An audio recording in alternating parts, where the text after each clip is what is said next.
Good morning, everybody. Greetings. Welcome to week 11. Hope you all had a wonderful Halloween.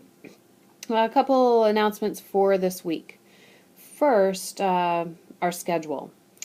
Today, Monday, we will focus on peer teaching your area of expertise. So, as you recall from last week, each of you owned a reading either on budget, personnel, risk management, or marketing. Today in class, you will be teaching your group the most important points from that reading. And to do that, we'll be using some questions from the blog entries.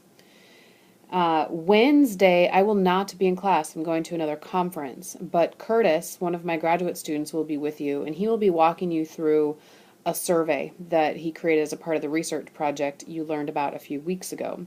So you will take that survey in class on the iPads, and then the remainder of class time is available for you and your group to start building your operations plan. Okay, so that's the plan where you build your budget, your risk management plan, your personnel plan, and your marketing plan. If you look on Blackboard under the final program plan information page, you'll see details on what each of those plans must look like. I also provided templates for you, either a template or an example from last year. So between the templates and the examples, you should have a pretty good idea of what your operation plan should look like. Now, I encouraged you last week to divide and conquer your operations plan. So in theory, those are pieces that you can all do independently. All right. So Fridays out and about this week will be group work time on your operations plan. Now, like I said, you can either get together as a group to work on that plan, or you can work independently.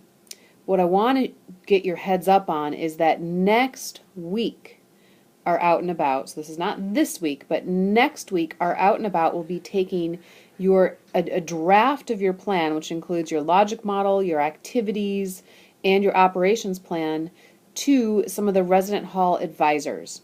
They will be giving you very honest and direct feedback on your plan, on whether it's feasible, whether they think students would attend, and any external influences they might foresee impacting your program. So by next week, you will need to have a very detailed draft in place. You'll be videotaping those feedback sessions. So it needs to be very ready to go.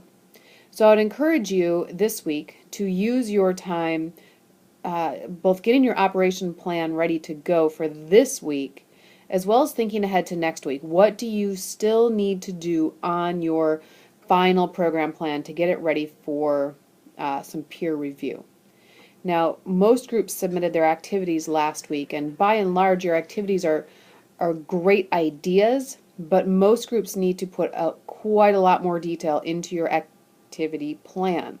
Remember, you're using the 6 components of the situated activity system to organize and describe your activities, but they should be described in such detail that any person can pick up that document and understand the activity you're running.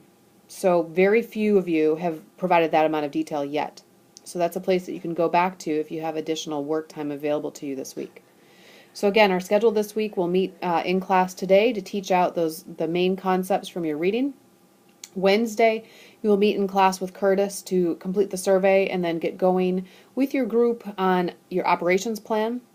Friday is work time, so we will not meet as a class as usual. Your quick write for Friday, just like this past week, will be an electronically submitted draft of your operations plan. Okay, so I'll need that by the end of the day Friday. But if you have any additional time this week, I'd encourage you to go back to your activity plan, edit, fill in the detail that you need, because like I said, next week we're launching into kind of making these public. You're going to get some real feedback, and that's going to feel pretty bad if your plan isn't organized. So that's the plan for this week.